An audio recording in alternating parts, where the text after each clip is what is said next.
që të gjithë ju doni cilësin. Dhe ne kemi, ti do garancin. E kemi, do edhe shërbim të personalizuar. Edhe këtë e kemi.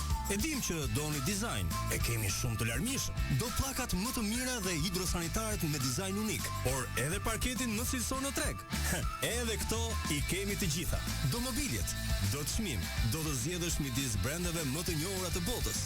Edhe këto i kemi. Ne dim që ti do një kompani shqiptare që operon në 92 shtete të botës. Edhe këtë, krenarisht e kemi, sepse ne jemi Billa. Aty ku cilësia s'ka pse të jetë e shtrenjtë. E janë në çdo showroom Billa, në të gjithë Shqipërinë.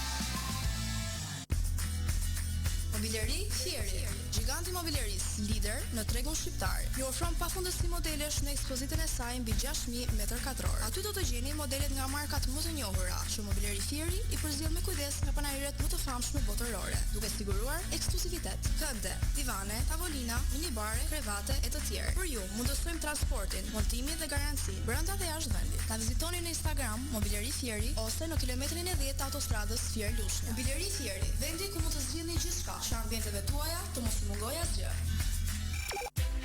Euro Optica me mjekët okulis Anila Gambetta Pina dhe Denis Pina ju mundsojnë të gjitha llojet e vizitave. Vizitë për numër syzesh, vizitë për diabetikët, glaukoma, katarakta, urgjencat, trupat e huaj në sy, vizitë për fëmijë, patent, matje tensioni okular dhe kontrolle pas ndërhyrjes kirurgjikale. Euro Optica, kujdes profesional për shikimin tuaj. Adresa 50 metër nga kryqëzimi i ambulancës. Kontakt 069 25 70 385. Instagram Euro Optica 1.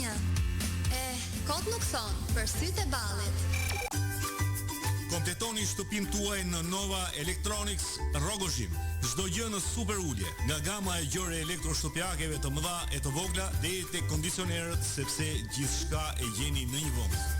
Kondicioner, lavatrishe, frigorifer, televizor, furra, banak e të tjerë. Përfito nga super çmimet me markat më të njohura si Beko, Fuego, Bosch, Samsung, LG, Hubart, Midea e plot marka të tjera. Kompleto shtëpinë tënde me Nova Electronics Pallati i ri tek Parku Rogozhim. Një vajzë ruan ende unazën që i dhuroi gjyshja, jo për vlerën, por për ndjesinë që mbar çdo copës arë. Argjendari Ilia, çdo krijim është një kujtim që ndriçon me dashuri. Bizhuteri me garanci cilësie italiane 80 dhe 90% në arë dhe argjend të pastër. Flori 14, 18, 22 deri 24 karatësh. Lingota ari, monedha floriri dhe porosi sipas dëshirës në diamant apo flori unik me çmime më konkurruese në treg. Adresa në qendër të Fierit, në krah të Raiffeisen Bank, në Facebook dhe Instagram. Argjendari Ilia. Me ju që nga viti 1994. Aty ku çdo dhurat ka shpirt dhe çdo shkëlqim një kujtim që nuk shuhet kurrë. Nëse kërkoni shijen e vërtet të detit dhe traditës shqiptare, ndaloni tek Klej Restorant. Klej Restorant. Thonë se deti dërgon çdo mëngjes dhuratën e tij më të freskët dhe zjarri e pret me aromë zgar. Produkte deti, peshk, fruta deti, ngjall, karkaleca në zgar apo fritur, për adhuruesit e mishit, mishgici e viçi në zgar e furrë, tava, mish qingji i pjekur në hell. Klej Restorant. Ju mirpresim në rrugën Ushqimi i Shoferit, Divjak kilometri i parë. Në Facebook dhe Instagram. Klej Restorant. Shije që do të rret të thehesh përsëri. Radio Lushnja në internet, radiolushnja.al.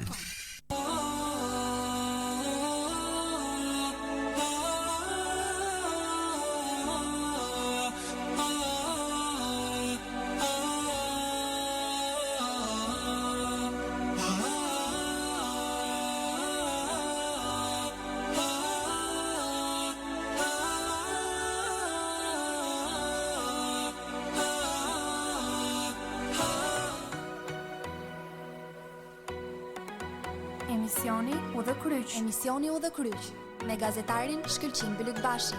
Çdo të premte, ora 13, U dhe Kryq, live me mua Shkëlqim Bylykbashi. Emisioni U dhe Kryq.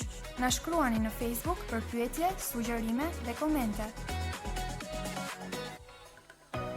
Ky emision mundësohet nga AIKA, krenaria e produkteve të qumshit të qytetit tonë në gjithë Shqipërinë.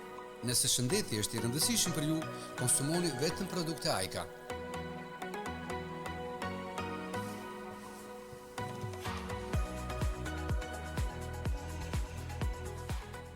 Mirëditat të nderuar dëgjues të Radio Lushnjës, jemi së bashku në një emision special që ka të bëjë me agjërimin këtë 10 ditësh të fundit në cilin jemi futur për të diskutuar mbi çfarë na sjell këto 10 ditësh, përse duhet jemi më të vëmendshëm ndaj zhvillimeve që ka këto 10 ditë agjërimi, cilët do të jenë këto ditë, çfarë do të jenë këto 10 ditë e bekuara dhe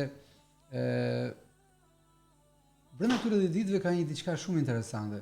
Gjithmonë është si një surprizë, lihet si diçka e, le të themi, jo e përcaktuar përfundimisht, është nata e kadrit. Pse është në këto 10 ditësh? Këto dhe mjaft pyetje të tjera do t'i diskutojmë së bashku me dy personalitetet të fesë muslimane, të komunitetit musliman të rrethit Lushnje. Kam Miftiun, përshëndetje Mifti, dhe kënaqësi që ndajmë së bashku këto këshilla dhe komunikimin besimtarë tuaj. Faleminderit, mirë se u gjeta. Dhe Ilir dhe Miri, imami Xhamis Golem. Përshëndetje Ilir dhe kënaqësi që jemi së bashku.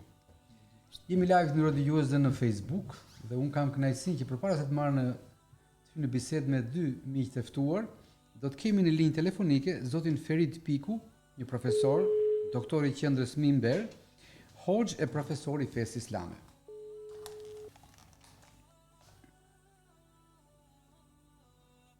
sa të kemi në linjë profesorin, unë dua të ndaja me ju të nderuar dëgjues se ka disa rregulla që duhet është gati në linjë? Po. Mirëditë dhe përshëndetje profesor. Përshëndetje, faleminderit, përshëndetje gjithëve. Kënaqësi që ndani disa minuta me dëgjuesit e Radio Lushnjës dhe gjithë besimtarët e rrethit Lushnjë në këtë 10 ditë të fundit të agjerimit. Përse këto 10 ditë, profesor, janë të veçanta dhe çfarë bëjnë të veçantë më shumë se do ditët e tjera?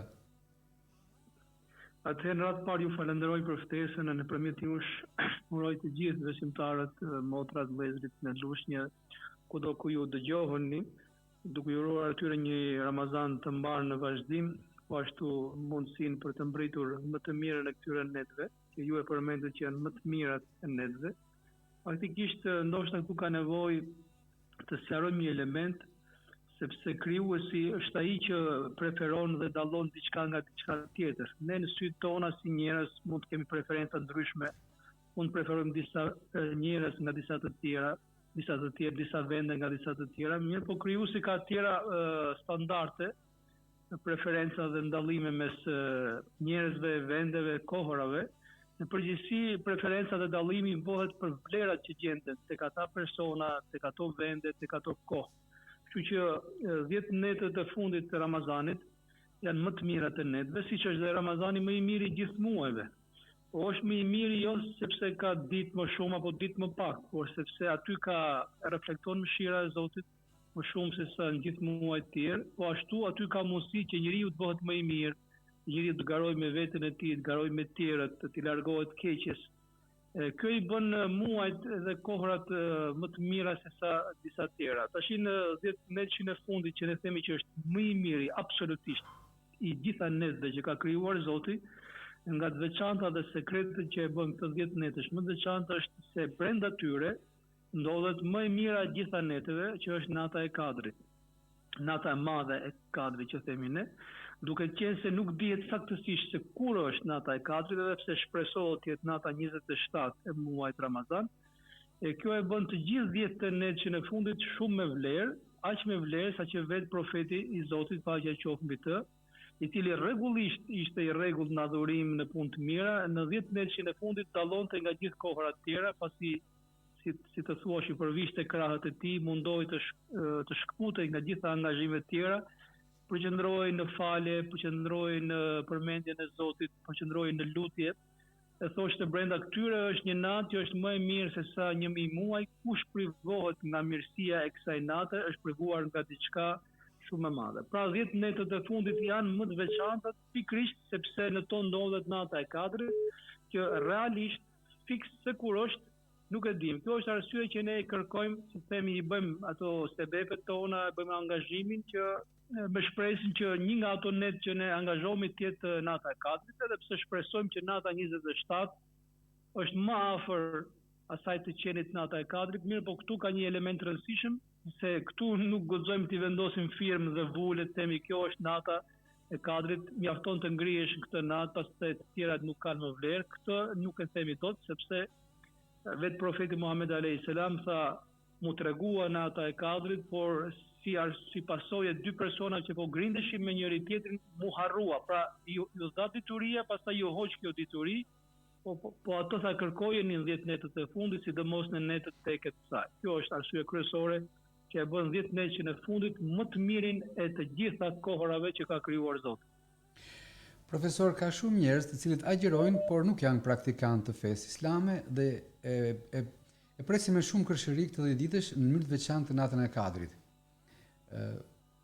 Në kalendar është vendosur si datë, por të gjithë, qoftë miftiu, qoftë gjithë imamët dhe njerëzit që janë njerëz të fesë dhe natyrisht kanë njohuri dhe dieni shumë të mëdha se njerëz të zakonshëm, i mëshojmë kësaj pjesë, nuk e dim as ne se kur është, por e mira është që në këtë 10 ditësh në fundit kur përcaktohet se kur është nata e Kadrit, sa kohë, cilët janë ata dietarë që mblidhen dhe përcaktojnë që nesër është nata e Kadrit, ose janë disa tregues besoj që. Po, pyetja është shumë me vend, shumë e drejtë, por përgjigja për të nuk mund të jetë, sepse ideja është e tillë.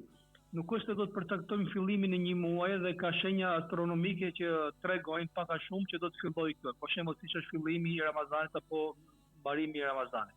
Nata e 4 është sekret. Kështu që është si puna e saj që të thuhet këtu në këtë vend ka një thesar për ty. Po duhet ta kërkosh atë thesar. Po është i përcaktuar vendi apo sipërfaqja e vendit është e përcaktuar, ama fikse ku është ai thesar nuk është i përcaktuar. Dhe ne dimë që gjithë njerëzit marrin harta dhe mundohen të, po themi, lodhen, ndjekin rrugë të ndryshme që të mbrinë tek ai thesar. Pak a shumë kështu imagjinoj edhe në natën e 4. Është përcaktuar që është 10 ditën e fundit. Është 10 ditë i fundit, janë përcaktuar, pastaj ka një përcaktim tjetër që janë netët teket e muajit Ramazan, dhe disa dietarë shkojnë tek ajo që thonë ajo ka shumë gjasa që të jetë nata 27. Pikërisht ajo që është vendosur në kalendar, pra është e bazuar mbi mendimin e këtyre dietarëve.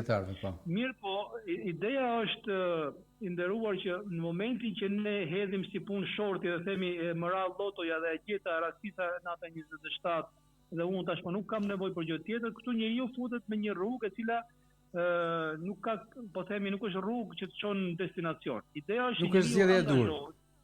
I bën sebepet e tij, tregon maksimalisht aq sa ka mundësi, po themi, angazhimin për kushtimin e tij, pastaj mbetet fiks tek Zoti se kur është nata e 4. Është e vërtetë që pastaj ka disa shenja po që dallohen të nesërmen e ditës që vjen. Mirë, po do të kemi parasysh që me që jetojmë në vende të ndryshme dhe këto kushtet atmosferike janë të ndryshme, nuk mund t'i marrim gjithmonë për bazë.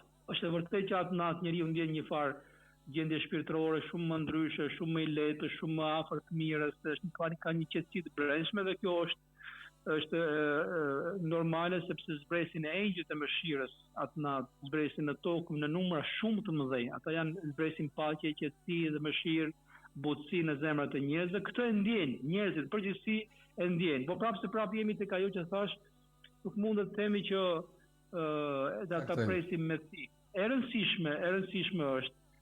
Patjetër që ajo që është vendosur në kalendar është shumë e rëndësishme dhe siç e përmendët dhe ju, ka shumë njerëz që ndoshta nuk janë dhe musliman, nuk janë praktikantë, po e respektojnë, e vlerësojnë dhe bëjnë diçka më tepër në atë natë. Kjo është shumë gjë e mirë. Patjetër që është shumë gjë e mirë. Por më e mira se sa kaq është që njeriu ta zgjeroj pak rrethin e mirësisë, të shtoj pak punët e mira, sidomos në këto netët e fundit, me shpresën që do të rastisi apo do të qellojnë atë që ne e quajmë nata e 4. Kjo është e mira. E mira pra është që është një mundësi për ta shtuar mirësinë, është një mundësi për ta shtuar bamirësinë, është një mundësi për ta shtuar, po themi, për kushtimin, për të kërkuar falje për gabimet tona. Pastaj është nata 23, 25, 27 apo nata e fundit. Shpresojmë që Zoti ta përfshijë gjithë dhe me mëshirën e Tij, por thash është diçka që askush, asnjë krijesë nuk mundet të vendosi vulën dhe firmën poshtë saj, sepse njerëzit zakonisht shkojnë tek më e lehta, duan, siç e përmendët ju, kur është fiks. Na përcaktoni kur është fiks të ngrimit, falemi atë natë, bëjmë punë të mira, pastaj i kthehemi jetës normale. Ky nuk është qëllimi i Zotit. Qëllimi i Zotit është që njeriu të angazhohet gjithmonë me punë të mira, gjithmonë të largohet nga e keqja. Ai që angazhohet gjithmonë me punë të mira do të qellojë tek mirësia absolute. Do të shpërblet për durimin dhe për kjo është qëllimi dhe filozofia edhe e natës 4, e fshehjes të natës 4, nuk është pa aftësi, pra që dikush ose që muslimanët duke kanë përcaktuar dot, kjo është, le ta quajmë natë që mbetet sekret, është e ditur tek Zoti, por mbetet sekret për njerëzit. Mirë po Zoti nga mëshira e Tij i ka treguar shenjat kryesore që njerëzit ta synojnë dhe ta kërkojnë atë natë me punë të mira, me devotshmëri, me përkushtim, me kërkim falje, me tolerancë falje me njëri tjetrin. Është shumë e rëndësishme që në këtë natë njerëzit siç kërkojnë falje tek Zoti, falin dhe ata njëri tjetrin. Falin mërit i natët që kanë, sepse Zoti i fal njerëzit që falin.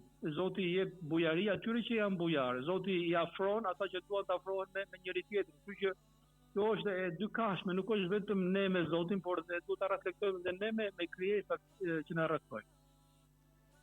Profesor Feridi, unë të falenderoj shumë për këtë mesazh shumë të rëndësishëm në ditëshin e fundit të agjerimit dhe shpresoj që gjithë dëgjuesit të kenë marrë mesazhin që unë po e përmbledh shkurtimisht nëse doni të përfitoni mirësitë e natës së kadrit, duhet që të 10 ditët e fundit të paktën të agjeroni për të qenë të sigurt që një nga këto net do të merrni mirësitë e kësaj nate të shenjtë.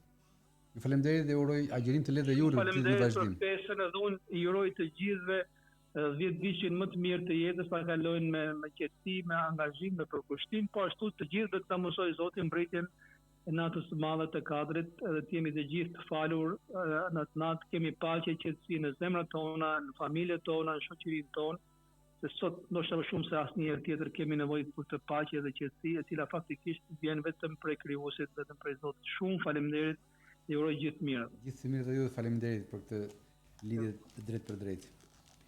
Të nderuar dëgjues, falenderojmë profesor Ferit Pikun, drejtori i qendrës Mimber, hoxhë profesor i fesë islame.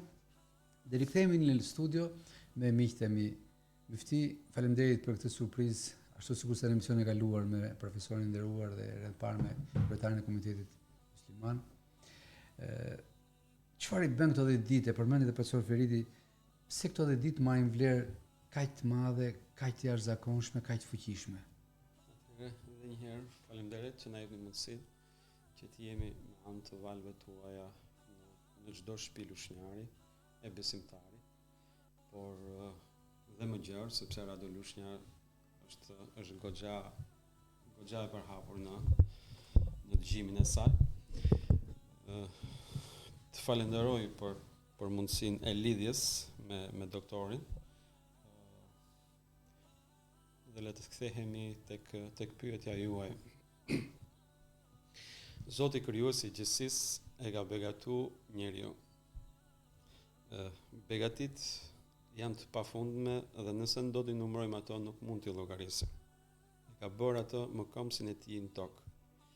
Nuk ka mjaftuar, por gjatë jetës tij dhe gjatë qëndrimit të tij në këtë dynja i ka dhënë mundësira të pafundme për të qenë sa më komod në jetën e tij, por dhe për t'u afruar Allahut krijuesit të tij me adhurime në të njëjtën kohë.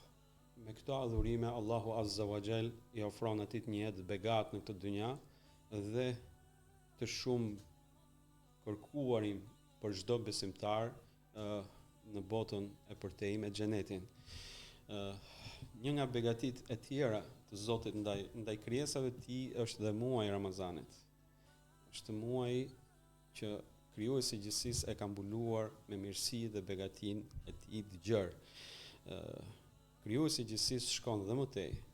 Pra këtij muaji i fal dhe i jep një natë e cila në Kur'anin fisnik përmendet dhe thuhet inna anzalnahu fi laylatul qadr. Laylatul qadri khayrun min alf shahr. Pra që do thot krijuesi i gjithësisë thot ne e zbritëm pra Kur'anin një natë.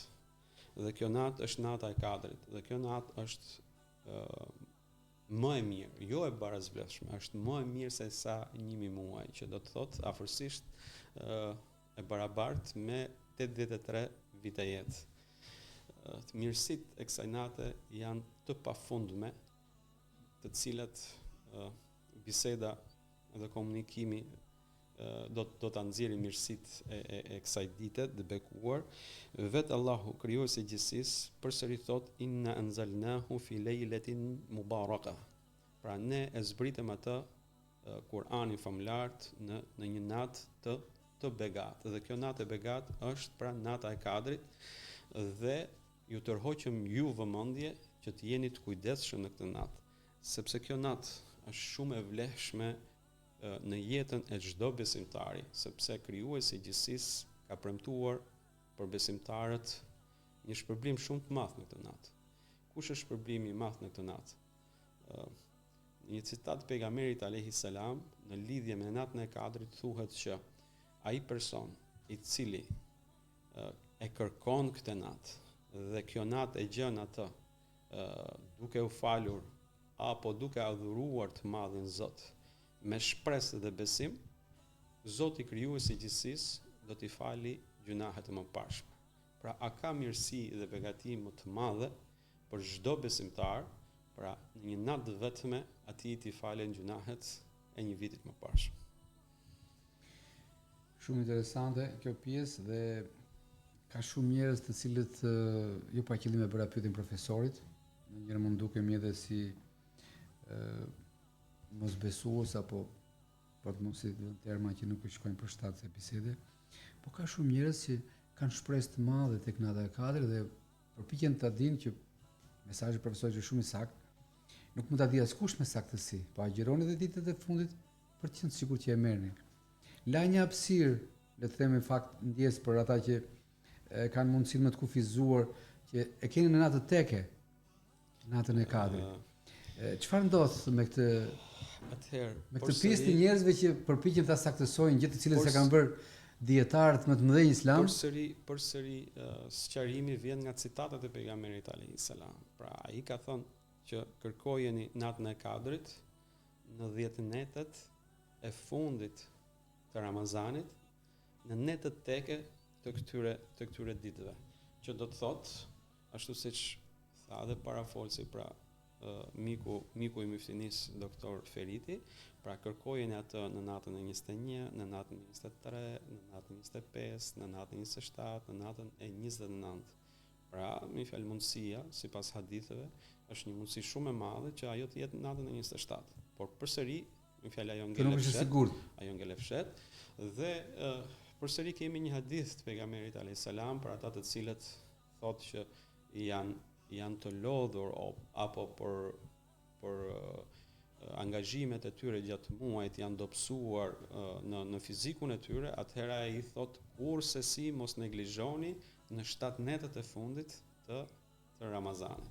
Pra përsëri ka ardhur një lehtësim tjetër që u ka hequr në fjalë një pjesë të 10 ditësit, pra është kufizuar tek 7 netët e fundit të Ramazanit. Dhe përsëri ngulmoj dhe them, shpërblimet e kësaj nate janë shumë të mëdha.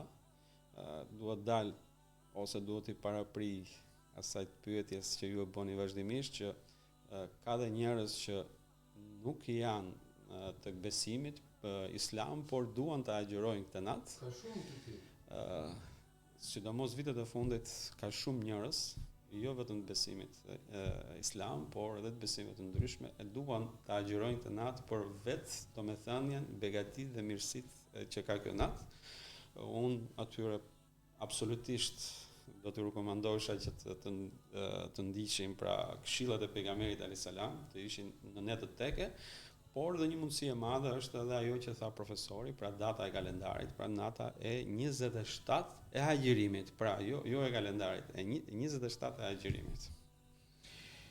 Megjithatë, li kthejmë pak imamit, njerëzit duke pritur shumë nga kjo javë, natyrisht kanë nevojë për të orientuar. Çfarë këshilla do të jepit juve për këtë 10 ditën e fundit të agjërimit, gjithë besimtarëve në mënyrë të veçantë, jo atyre që vinë në xhami, po këtyre që na ndjekin dhe për arsye nga më të ndryshme të kurreshta, siç e përmend edhe Miftiu, kemi shumë të besimit jo islam, jo musliman, të cilët janë bërë pjesë e agjërimit me net caktuara, me ditë caktuara, dhe ky trend është duke u rritur kjo kategori njerëzish.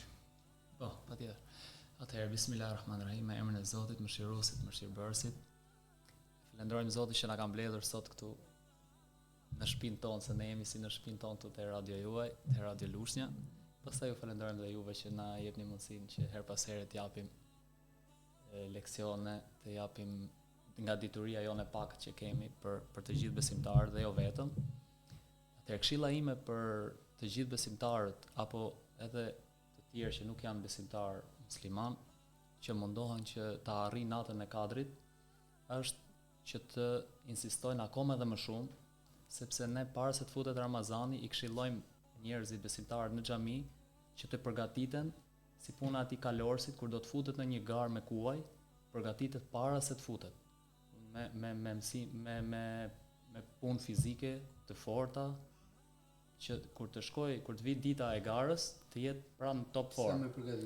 Dhe më pas kur vjen fundi i Ramazanit është gjithashtu si ai kalorësi që e shikon vijen e finishit me sytë e tij, çfarë do të bëjë? Do dobësohet hajse arrita finishin? Jo, ai do të japi të gjithë forcën e tij që e ka, do ta japi për të shkuar në finish për të dalë pari.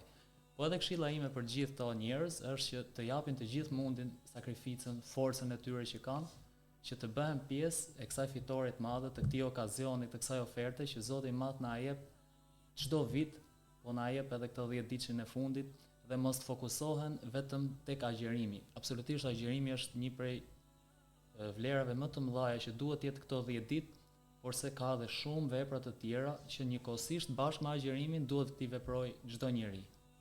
Të cilat janë, ne kemi përmendur, pra shkuarja në xhami është prej vlerave të mëdha, sepse profeti ka thënë, kush falet në natën e Kadrit me besim dhe me shpresë tek Zoti i Madh, atij do t'i falen gjunahet. Pra falja, lutja është një prej shkaqeve që Zoti e pranon pra adhurimin e kësaj dite. Tjetra, në shumë ajete kuranore Zoti i Madh flet për respektin e prindërve. Gjithë secili prej nesh e dim se si kemi marrëdhënien me prindrit tanë, kush mirë, kush pak më dobët. Pra këto është mundësia që njeriu të përmirësojë marrëdhëniet me familjen, patjetër, janë parsor. Pastaj e fundit të jetë mirënjohës. Shpesh herë ne e flasim këtë 10 ditë të fundit, ne të gjithë e dim se sa mirënjohës jemi ndaj njerëzve që na kanë bërë mirë. Pra njeriu duhet ta shtojë mirënjohjen e tij ndaj të gjithëve që ky shpërblim apo ndoshta dhënia e lëmoshës është një këshill që gjithë secili të japi një lëmosh sa do të vogël, që nëse Zoti ta pranon, po e them kështu popullorësisht, ke dhënë 1000 lekë të vjetra çdo ditë për 10 ditë, nëse Zoti ta ka pranuar këtë sadaka, këtë lëmosh që ti ke dhënë, është njësoj që ke marrë shpërblimin sikur ti e ke dhënë atë lëmosh 83 vjet. Pra ka shumë mundësi dhe mos mjaftohet njeriu vetëm me agjerim. Tripa ngrem papir edhe të vi iftari, haj ushqet edhe inshallah kam arrit natën e Kadrit. Jo, ka dhe shumë punë të tjera të mira që njeriu duhet i veprojë dhe unë i sugjeroj dhe i këshilloj që të gjithë që të mundohen të veprojnë punë sa më shumë.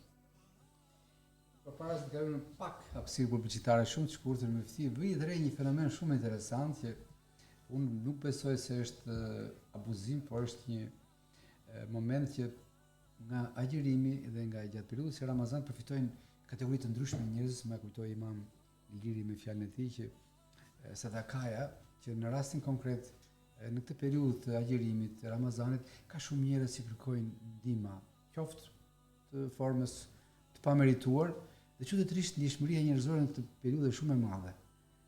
Jepja thot, fali thot se është periudhë është Ramazan, është mirë.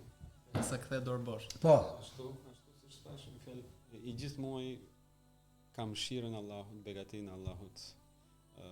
Dhe ai që falet dhe ai që jep ndihet mirë, çlirohet, ndihet mirë sepse po ndihmon dikë dhe në rast kur ai nuk e meriton, përsëri ai nuk i hyn thellimeve të tilla, por e jep dhe me fjalë kompensimin dhe shpërblimin pret tek i Madhi Zot.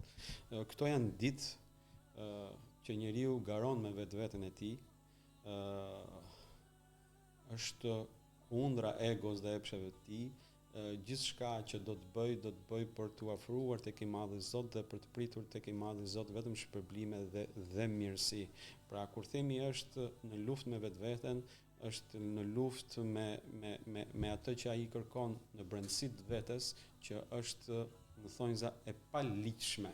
Pra ndonjëherë ne jemi të vetëdijshëm që shiko, më fjalë, ky përfitim që vjen nuk është i mirë, vjen në rrugë jo të hajrit, por se ne e duam. Ama në Ramazan ajo brendësia e brendshme kësaj të thotë stop. Pra nuk do të ofroj diçka që nuk i përket atij, nuk është djersa e tij, nuk vjen në rrugë të ligjshme. Përveç kësaj, njeriu mundohet që, ashtu siç e tha edhe imami, mundohet që t'jetë i kufizuar në veprimet e tij, t'jetë i kufizuar në të shprehurin e tij, t'jetë i kufizuar në marrëdhënien e tij me nënën, me baban, me shoqërinë, pra t'u japi atyre nga pjesa e tij më e mirë. Pse? Sepse ky pra është muaji i Ramazanit që duhet na tjetërsoj për mirë. Dhe ky muaj i Ramazanit nuk duhet të kufizohet pra vetëm në muajin e Ramazanit. Vërtet kjo është një shkollë që duhet të vazhdojë dhe jo duhet ndërpritet me mbarimin e muajit të Ramazanit. Në këtë muaj gjithkushi është bujar, është bujar në fjalët e mira, është bujar në këshillat e tij, është bujar në dhënien e kohës nga koha e tij. Pse? Sepse pret një shpërblim të madh tek i Madhi Zot. Faleminderit shumë Mifti për fjalët e ngrohta dhe të ëmbla për gjithë agjëruesit. Do të kalojmë një blok të shkurtër publicitar në respekt të biznesit për të rikthyer sërish live të nderuar dëgjues. Jam me Miftiun e rrethit Lushnjë zotin Gramoz Bliku dhe me imamin e xhamis Golem zotin Ilir Demiri.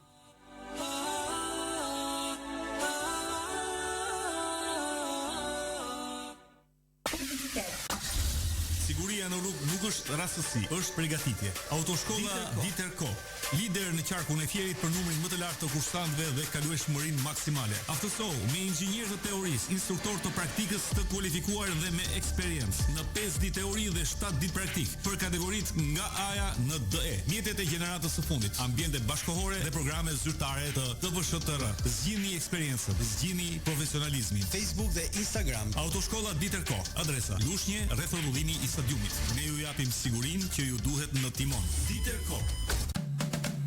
Erla Mobileri vjen me koleksionin më të ri, kuzhina, minibare, dhoma gjumi, kënde e koltuqe, tavolina ngrënie e karrige, gjithçka për ambientin tuaj. Cilësi maksimale dhe çmimet më konkurruese në treg. Para se të bëni blerjen tuaj, kaloni nga ne e do të mbeteni të kënaqur. Na gjeni në rreth rrotullimin e Saprës, drejtimi Tiranë, kilometri i parë, ose ish dega e Farnave, pranë stacionit të trenit Lushnjë.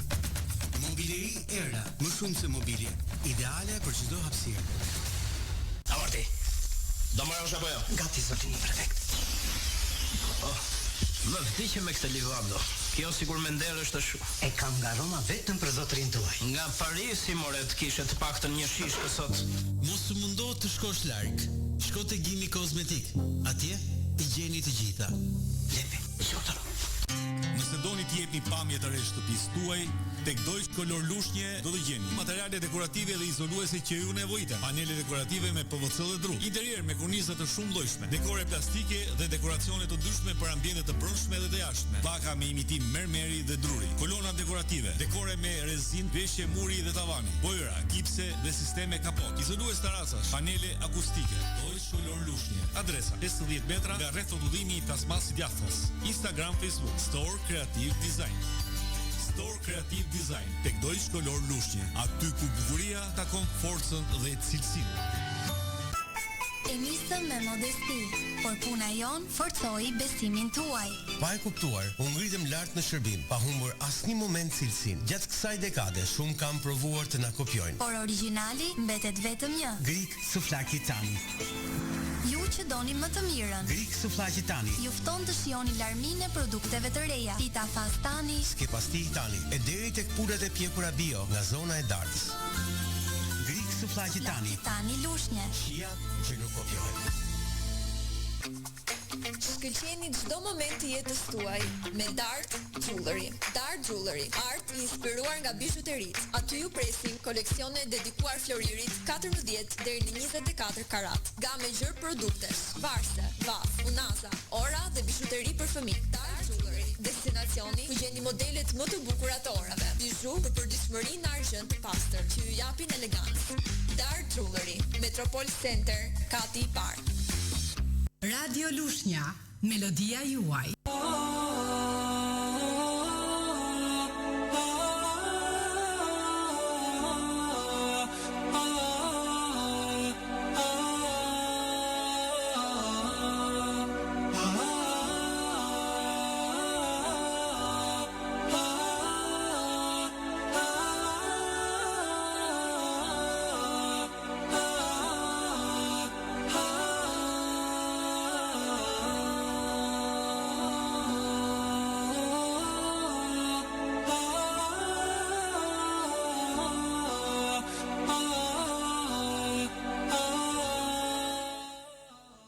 U rikthyem sërish së bashku live në këtë udhkryq të veçantë dhe special në ditën e parë të 10 ditësh të fundit të agjërimit, ku me Miftiun zotin Gramoz Bliku dhe me imamin e xhamis Golem zotin Ilir Demiri po japin shpjegime për disa nga pyetjet që na kanë ardhur nëpërmjet besimtarëve, dëgjuesve, ndjekësve dhe atyre që kanë interes për të marrë atë çfarë këto 10 ditë e fundit të agjërimit ofrojnë në mënyrë të veçantë, nata e kadrit, fshihet në një nga netët tege të këtij 10 ditësh të fundit.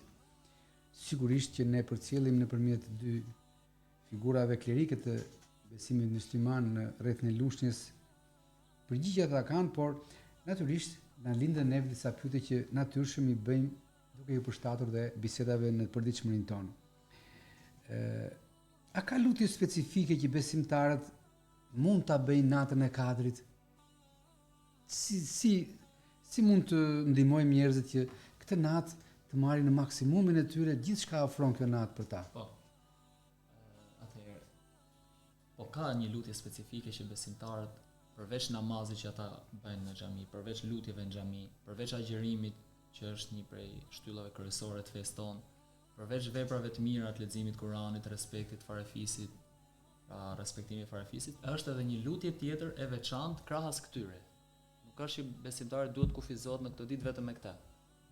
Do të agjëroj, të bëj vepra të mira, por edhe ta shoqëroj me një lutje të cilën bashkëshortja e profetit Muhammed alayhis salam, paqja mëshira e Zotit qoftë me të, e ka pyetur të dërguarin e Zotit e i ka thënë: "O i dërguari i Allahut, nëse ne do ta arrijmë natën e Kadrit, çfarë duhet të themi diçka të veçantë? A ka ndonjë lutje të veçantë speciale që ne duhet ta themi në këtë natë?" Dhe profeti Muhammed i thotë: "Po, thuani kur të vijë kjo natë që ju pretendoni që është nata e Kadrit, thuani një lutje që do të thotë, po e citoj edhe në arabisht edhe në shqip patjetër, Allahumma innaka afuun tuhibbul afwa fa'fu anni." Pra o Zot, ti je falës, e don shumë faljen, prandaj më fal mua. Dhe me këtë përkufizim, me këtë lutje të veçantë që profeti Muhammed, paqja mëshira bekimet e Zotit qofshin mbi të, ka treguar shumë, sepse ne pse po agjërojmë për gjithë këtë muaj, pse po i bëjmë gjithë këto sakrifica për të fituar mëshirën e Zotit, për të fituar faljen e Zotit. Që vetëm ai mund ta japë. Kjo është një prej lutjeve më të veçanta krahas të gjitha adhurimeve të tjera që besimtari duhet ta bëjë. Pra, o Zot, ti je falës, e don faljen, më fal mua. Shumë e bukur dhe shumë interesante. Por ka dhe zhvillime të tjera, për shembull gjatë Ramazanit kemi njerëz me ftit të cilët me apo pa dëshirën e tyre janë procese biologjike apo fizike, ndodhen edhe lodhen. Edhe bëjnë, le të themi, pa dëshirën e tyre, bëjnë gabime gjatë agjërimit, të cilat nga ajo kulturë që kemi marrë nga komunikimet me ju apo gjatë leximit shumë literaturave islame, në disa raste ato falen kur janë pa vetëdijshme, në disa raste kur janë të një niveli pa tolerueshëm ato nuk falen, por ndëshkohen me disa forma tjera për ta kompensuar. Për cilat e ka fjalën? Nëse do të themi për disa vepra ose për harresa, në lidhje me harresat, Allahu njerëz që lodhen nga në lidhje gjatë e agjërimit, ata janë gjendë të përballojnë. Në lidhje me harresat, absolutisht që agjërimi çdo kujt nuk ndërpritet, por se vazhdon. Kemi hadithet pejgamberit alayhis salam i cili thotë është i ushqyer prej të madhit Zot, pra ajo ditë nuk prishet, por është e vlefshme dhe agjërimi asaj dite është i plot, pa mangësi dhe inshallah me shpërblime. Ama në lidhje kur njeriu ndihet i lodhur, kur është në udhtim, kur merr ilaçe dhe i kalon stomak, kur femrat janë me ciklin e tyre apo moshat e thyera ndjejnë çrregullime në shëndetin e tyre, atëherë ashtu siç tham dhe në fillim, kjo fe është prej të madhit Zot dhe i madhi Zot i di dhe gabimet e njerëzve, i di dhe pamundësitë e njerëzve, i di dhe kufizimin që kanë njerëzit. Pra, për udhëtarin, për aq ditë sa ai do të udhëtojë, e ndërpret agjërimin e tij dhe këto ditë ai e kompenson pasi të ketë kaluar festa e Bajramit. Dhe për ato njerëzit që janë smur, për aq ditë sa e kanë ndërprer, pra përsëri pas kalimit të festës Bajramit, ai fillon dhe agjëron po aq ditë sa ka ndërprer. Pra kjo është feja e të madhit Zot dhe i përfshin të gjithë në rahmetin e tij. Ka një thënie interesante shumë në Islam ku thuhet fundi i agjërimit është më i rëndësishëm se sa fillimi i tij. Çfarë ka parasysh me këtë? Si duhet të jetë më i rëndësishëm fundi se sa fillimi? Mos ka lidhje me garën që përmendi. Kemi një hadith pejgamberit alayhis salam i cili thotë punët vlerësohen sipas përfundimit tyre. Pra, si thon, kur ti e ke lyer një shtëpi shumë bukur, nuk i ka lënë asnjë gjë për bërë, i ka kushtuar rëndësinë, por një cep muri ti me fjalë ajo ke lënë diçka mangut. Pra sytë e njerëzve gjithmonë do të shkojnë tek ajo mangut dhe nuk do të vlerësojnë ato çështjen që ajo është e kuruar mirë, që është bërë gjithçka në vendin e duhur. Prandaj dhe ne themi që gjithkush të mundohet që ta përfundojë këtë adhurim në mënyrën sa më të bukur, sa më të plot që të ketë shpërblimin e kompletuar dhe të vlerësuar tek i Madhi Zot. Ilir, duhet të pyes për diçka që është interesante, jo dhe aq me agjërimin, por që ka të bëjë moshat e reja kohët e fundit kanë filluar të reflektojnë afrimin me besimin islam, jo vetëm në xhami, por edhe në sjelljen e tyre të përditshme, ku është vënë re që disa terma të marra nga Kurani, ata në jetën e tyre praktike i reflektojnë në sjellje. Kjo është për këtë periudhë që është Ramazani, apo ka filluar të ndryshojë kjo kategori e të rinjve dhe afrimi me islamin i ka bërë ata më të qetë, më pak agresiv, më të dobishëm për familjen dhe veten e tyre. Është konstatimi i gabuar ky imi apo? Jo, nuk është konstatimi i gabuar fare, përkundrazi, shtimi i të rinjve është rritur ndjeshëm, sidomos këtë vit, dhe është arritur kulmi të paktën në xhamin tonë këtu në qytet apo edhe fshatrat. Është pozicioni që kemi me rrugën që frekuentojnë të rinjtë, ne kemi edhe një aks. Janë disa akse tjera që të çojnë në xhami. Numri i besimtarëve është rritur ndjeshëm, s'kemi vend më në xhami, kemi shtruar tapeta jashtë për të falur. Sidomos shumica e tyre janë të rinj. Pse?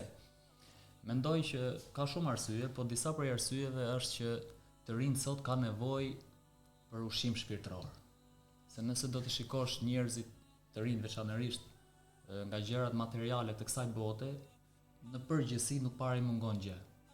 Ka qenë brezi juaj ndoshta deri diku që i keni vuajtur për të pasur mirëqenie, ndërsa të rinjt sot i kanë këto gjëra, nuk i mungojnë. Po nuk i mungon. Edhe çfarë kanë nevojë të rinjt? Kanë nevojë për të ngopur shpirtin. Kur i jepet kjo mundësi e mirë, i jepet pikërisht në Ramazan, kur njeriu qëndron me barkun bosh, por me shpirtin plot.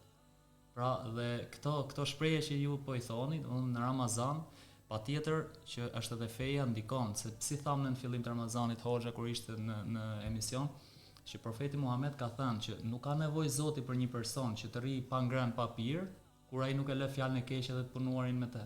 Pra të punuarit me fjalën e keqe. Nuk ka vlerë agjërimi në këtë rast. Nuk ka sens ajo që të rish pa ngrënë pa pirë dhe të dalësh me moralin tënd kundër asaj që bën. Nuk i pranohet besoj agjërimi në këtë rast. Jo, nuk themi nuk i pranohet, por shpërblimi do ta ketë të pakët, do të privohet nga shpërblimi.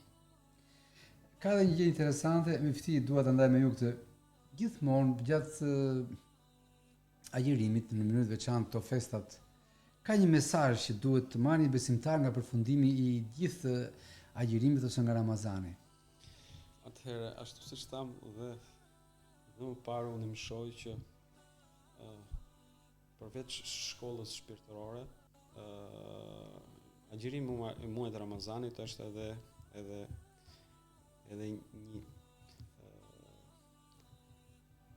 një muaj edukativ për njeriu. Ashtu siç u përmend dhe më sipër, qëllimi i agjërimit muajit Ramazanit është devotshmëria. Është arritja e devotshmërisë tek i Madhi Zot. Por si arrihet devotshmëria tek i Madhi Zot? Shpeshherë e them në mënyrë gazmore, pra mos presim që devotshmëria të jetë një raketë e nisur në hapësirë. Jo. Devotshmëria është spari ti lutesh, të presësh, ti përgjërohesh të Madhit Zot. Pra drejtimi është tek ai dhe s'ka devijim. Pastaj janë ato punët që përkthejnë devotshmërinë. Kush janë punët? Njeriu nuk duhet të jetë i përmbajtur vetëm muajin e Ramazanit, sepse përndryshe nuk ka kuptim. Ramazani është ai që na ka futur dhe na ka treguar rrugën se si ne duhet të jemi në jetën tonë të përditshme. Si duhet të jemi në jetën tonë dhe si duhet ta kuptojmë dhe ta marrim jetën tonë.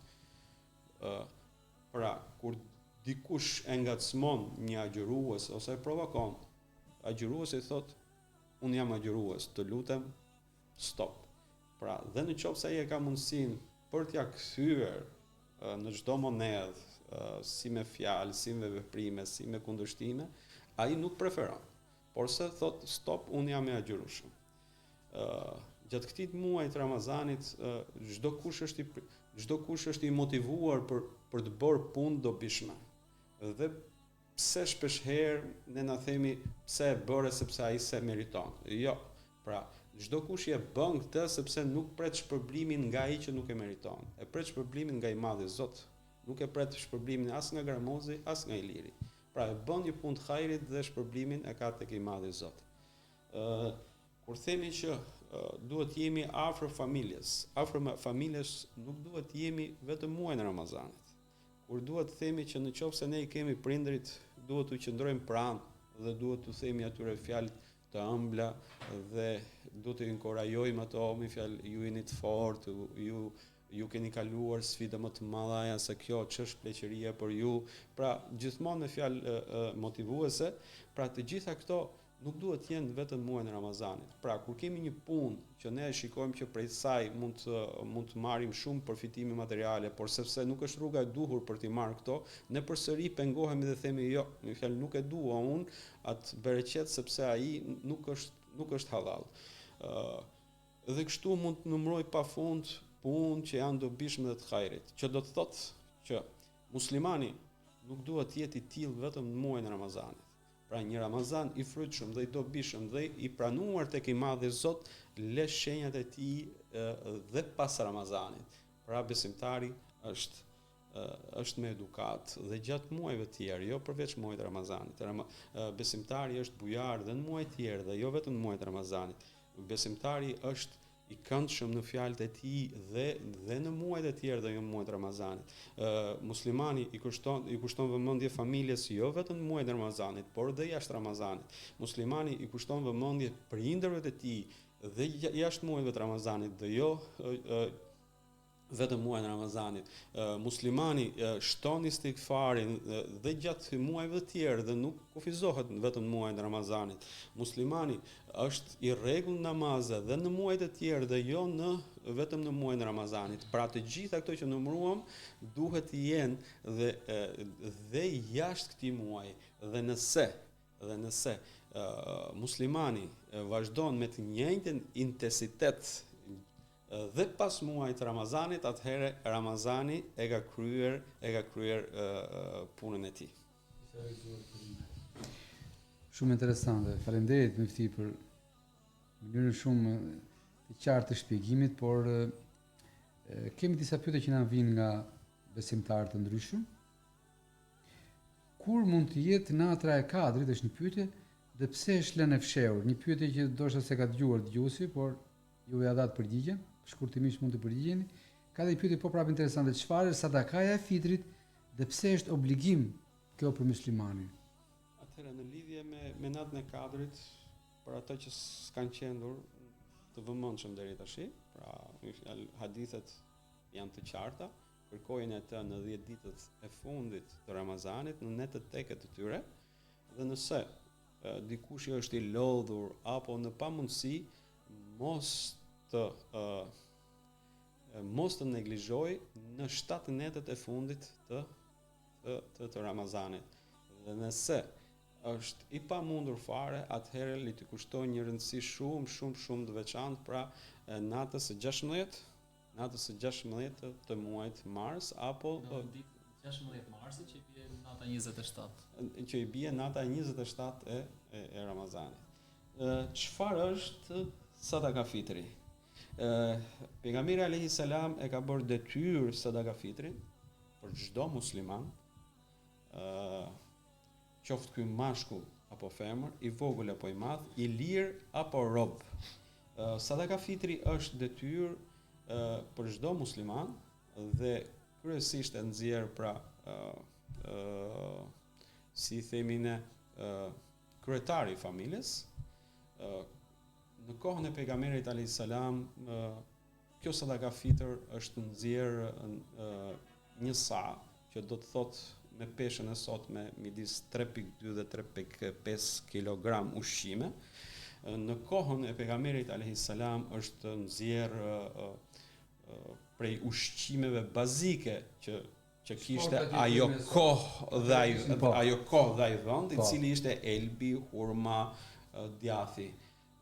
Ndërsa në ditën e sotme dhe në vende të ndryshme, pra çdo njeri do të nxjerrë prej shportës bazë të atij vendi, pra mielli, orizi, fasulja, që do të thotë makarona, pra që do të thotë 3.5 kg ushqime për një person.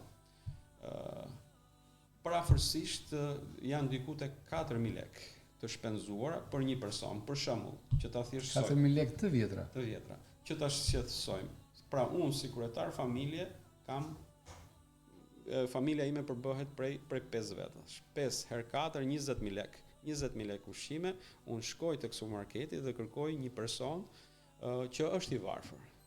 Atëherë dobia dhe sekreti i sadaka fitrit. Sadaka fitri u bë detyrë pra për çdo musliman për arsye sepse gjatë agjirimit çdo musliman është i vetëdijshëm që mund të ketë bërë gabime gjatë agjirimit të tij, mund të ketë ofenduar dikë, mund të ketë hyrë hakë dikujt, qoftë ky veprim apo fjalë, pra ashtu siç e thash edhe më parë, pra kjo fe është prej të Madhit Zot dhe i Madhi Zot i di gabimet e adhuruesve të tij, pra gjithmonë dhuratat e të Madhit Zot nuk kanë të përfunduar në këtë muaj të begat. Pra mbyllja e këtij muajit është nëse ti ke toleruar apo ke bërë gabime të vogla gjatë muajit Ramazanit, me nxjerrjen e sadaka fitrit bëhet pastrim për agjëruesin dhe ushqim për të varfrin. Interesante. Çfarë është sadakatul fitri dhe pse është detyrim që jepet para namazit të Bajramit? Atëherë, sadakaja e fitrit ose zekati i fitrit ndryshe, ashtu siç e tha dhe muftiu i nderuar që është një pastrim për agjëruesin dhe është një gëzim për nevojtarin në mënyrë që ai të gëzojë ashtu siç të gëzojnë të gjithë festën e Bajramit. Po pse jepet kjo përpara namazit Bajramit? Për të vetmen arsye që edhe ai të ketë mundësi të përgatisi atë drekën e Bajramit, pra atë festën e Bajramit, se nëse ne do ta çonim mbas Bajramit nuk do të kishte më sens. Dhe sipas traditës profetike, sadakaja e fitrit më e mira është mbas akşamit, natës fundit të agjerimit, mbas perëndon dielli, deri para se të falet namazi i Bajramit. Pra, kjo është periudha që mund të falet. Kjo është periudha më e mirë. Po. Por shokët e profetit kanë këshilluar që të jepet edhe mbas natës së 27, pra mbas natës së Kadrit, që i bie 2-3 ditë përpara se të falet Bajrami, mund të jepet. Dhe mendoj që kjo është e duhura këtu në vendin tonë, sepse mbas akşamit është pak problem ku do shkosh, mund të jetë ai hallexhiu që ti do të çosh një pak ushqime apo vlerë monetare, siç thon disa, do jetë larg, e ketë pamundur. Pra 2 ditë para se të falet Bajrami, besimtari e vëzhgon pra në lagjen e tij në vendin e tij dhe më e mira patjetër është në vendin e tij që jeton të njerëzit që e rrethojnë që të shikojë për nevojtarët, pra që mos ikë larg. Nëse aty i ka të plotësuar, mund zgjerohet. Ka njerëz të cilët për gabimet e tyre apo për shumë arsye janë të kufizuar në liri. Janë ata që janë pranë IEVP-ve, institucione edukimit të veprave penale, ekzekutimit. Këta lloj njerëzish a privohen nga gjitha këto? A kanë mundësinë të falen në institucione, pra ka ambiente që janë, sigurisht që disa prej tyre kanë të gjithë IEVP-t një vend ku mund të falen gjatë periudhës së agjirimit të paktën. Si e krijohet lehtësia dhe juve si mufti besoj që keni komunikim me këto institucione, se ata janë njerëz që presin dhe duan të marrin mëshirën e Allahut në këto ditë të shenjta. Për të plotësuar ose më mirë për të vijuar dhe të shpjegimi e imamit, i lirit, në lidhje me sadaka fitrin, pra ashtu siç ai e theksoi, fundi i saj do të jetë të dali përpara namazit të Bajramit. E duhet të dalë përpara namazit Bajramit. Para namazit. Nuk ka vlerë më pas. Atëherë, nëse flasim për sadaka fitr, ajo ka vlerën që të dali përpara namazit Bajramit. Nëse del pas namazit Bajramit, ajo e ka vlerën thjesht sadaka, pra nuk është më sadaka. Është një sadaka e zakonshme. Por ata që më falin me ftit, lutem, ata që janë jashtë vendit, në kushte që nuk e kanë mundësinë ose nuk duan të japin këtë sadaka njerëzve në Shqipëri. Po.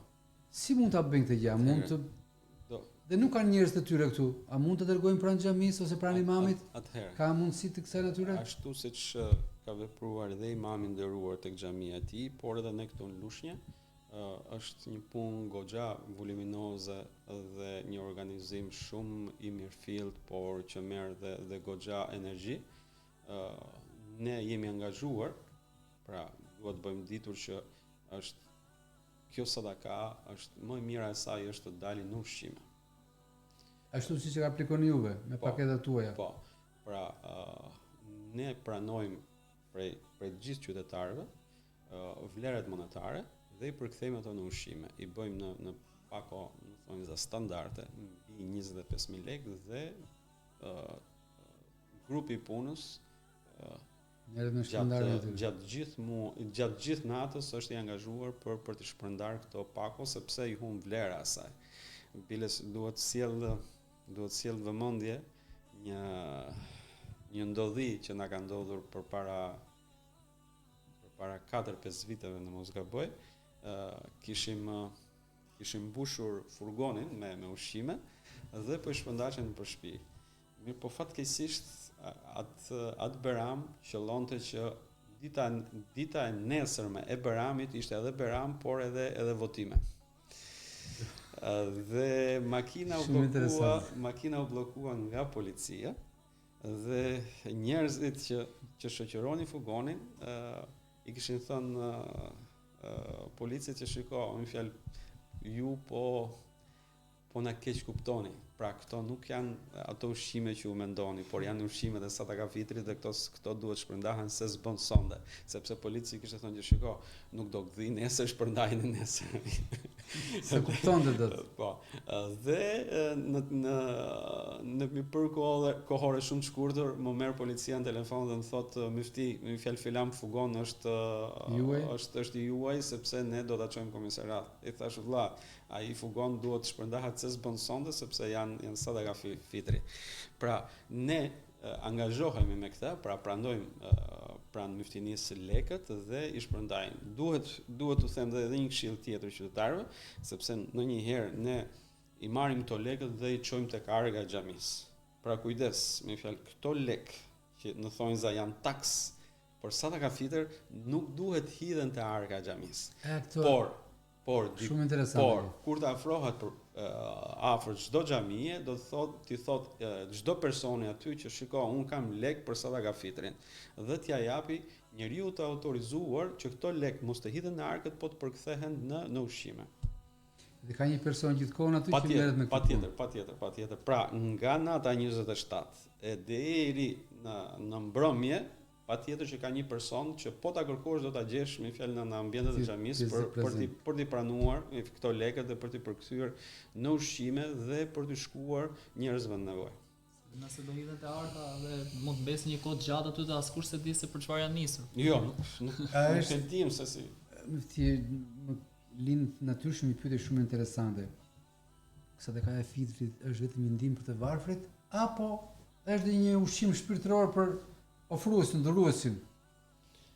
Atëherë, patjetër që si fillim ai është ushqim për të varfrit, ashtu siç pejgamberi alayhis salam e ka cituar.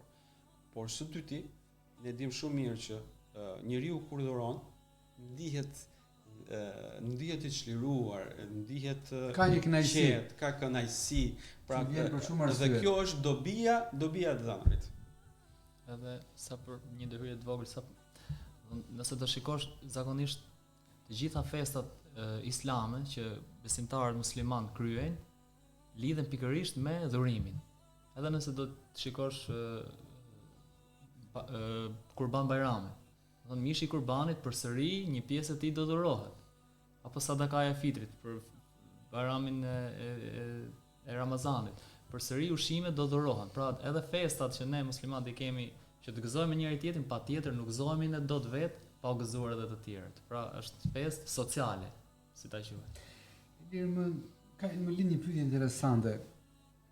Një besimtar pas këtij muaji të gjatë të agjërimit, merr ndonjë shenjë që agjërimi i tij është pranuar ose kjo sakrificë e tij është marrë në konsiderat nga Zoti, ka diçka të kësaj natyre, ka një shenjë? Patjetër, është hadithi që citoi Miftiu i profetit Muhammed, paqja e Zotit qoftë me të, që thotë veprat vlerësohen sipas përfundimit. Pra, nëse ti ke qenë i përkushtuar, i devotshëm në muajin e Ramazanit dhe pas ti je kthyer përsëri në atë njeriu, po them gjunaqar, egoist, arrogant, me një madh që ke qenë para se të futesh në Ramazan, atëherë fatkeqësisht kjo është një shenjë që tregon që agjërimi tek ti nuk ka ndikuar.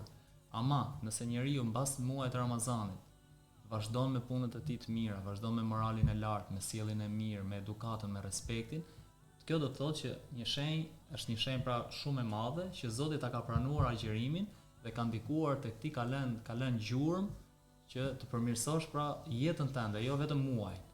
Sepse i njëjti Zot që ne adhurojmë në Ramazan, të njëjtit Zot të cilit i falemi, është pikërisht po i njëjti Zot edhe mbas Ramazanit që na vëzhgon, na mbikëqyr edhe përsëri do të jemi të devotshëm dhe të përkushtuar siç jemi në Ramazan, po edhe jashtë. E përmendet shpesh ju edhe profesori që një nga mënyrat për të marrë kënaqësinë dhe sa më shumë shpërblime nga Ramazani është edhe leximi i Kuranit, por ka njerëz të cilët nuk kanë mundësinë të bëjnë sadaka, por duan të bëjnë vepra të natyrës tyre të thjeshta. A mund të jenë këto ndihmëse për të marrë një agjërim ose një shpërblim nga Allahu për këto? Sepse po e përsëris vazhdimisht, kjo fe është e zbritur prej të Madhit Zot. Nuk është e zbritur as prej çimit, as prej edit, as prej gramozit, dhe as pretendohet prej lirit. Kjo është e zbritur prej të Madhit Zot. Dhe Zoti krijuesi i gjithësisë i di dobësitë e njeriut, e di hapin e njeriut, e di se sa ka mundësi gramozi, se sa i liri, dhe i vlerëson sipas mundësive që ti ke dhe mundesh për të bërë diçka të hajrit për të afruar tek i Madhi Zot. Shumë interesante, dhe kjo pyetje mori përgjigje. Kur është dita e faljes të madhe, si do të organizohet ajo? Atëherë, spari, se po shkojmë drejt mbylljes, lut të Madhi Zot që krijuesi i gjithësisë të pranuar agjërimin e të gjithë agjëruesve, qoftë dhe atyre me ditë take, qoftë atyre me të hëntenjte. Pra, inshallah. Kënë sigur të ditë të fundit. Inshallah Zoti krijuesi i gjithësisë është një element që vitin që vjen, pra ta kuptoj që shiko, ai që agjëroi të hënën dhe të njëjtën mund ta agjërojë dhe gjithë muajin.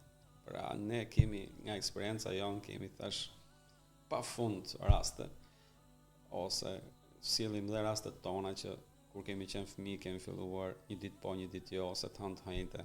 Dhe kur ka ardhur koha kemi thënë, që nuk që nga gjë vështirë. Që ka arritshme. Pra lut të Madhin Zot që edhe atyre që kanë agjëruar me ditë ose ditë caktuar t'ja u pranoj dhe t'ja mundsoj vitin që vjen që ta bëjnë një agjërim të plot. Lut të Madhin Zot që të ketë pranuar adhurimet e tyre, lut të Madhin Zot që të ketë pranuar çdo vepër të afruar vetëm për të afruar tek i Madhi Zot, lut të Madhin Zot që t'u lehtësoj këtë 10 ditë dhe t'u mundsoj çdo besimtari arritjen e natës të Kadrit. Në konkluzion, ky Ramazan ka festën e Fitr Bajramit. Fitr Bajrami ashtu siç është bërë tradit, falet para bashkisë të qytetit Lushnjës, në sheshin e qytetarëve. I mirëpresim të gjithë, patjetër që do të paraprihen nga përgatitjet nga ana e mbështinisë dhe të grupit të punës. I presim ato që këtë muaj të begat ta mbyllim në mënyrën më të bukur së bashku, ta lutim të Madhin Zot, ta lutim atë që dëgjon, ta lutim atë që është pranë lutjeve të lutësit së bashku në datën 20 në orën 6 të mëngjesit përpara bashkisë dhe në sheshin e qytetarëve. Faleminderit shumë Mufti Gramoz Bliku, faleminderit shumë Imam Ilir Demiri, faleminderit dhe ju të nderuar dëgjues që ishit në valët e Radio Lushnjës dhe live në rrjetet sociale në Facebook. Me fjalët e Muftiut e mbyllim këtë emision duke falendëruar dhe urojmë çdo të mirë për ju për ditët e agjerimit në vijim. Dhe miru takofshim për festa të tjera, jo vetëm fetare, por çdo gëzim familjar. Ju uroj agjerim të lehtë në ditën e vijim dhe miru takofshim në emision të radhës.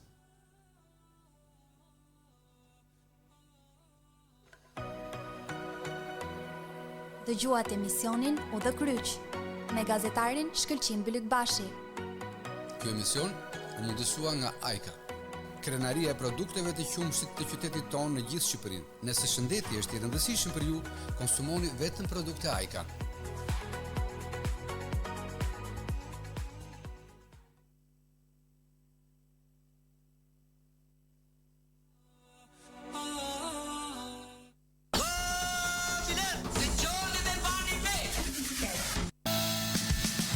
Që të gjithë ju doni cilësinë. Dhe ne kemi, ti do garancinë.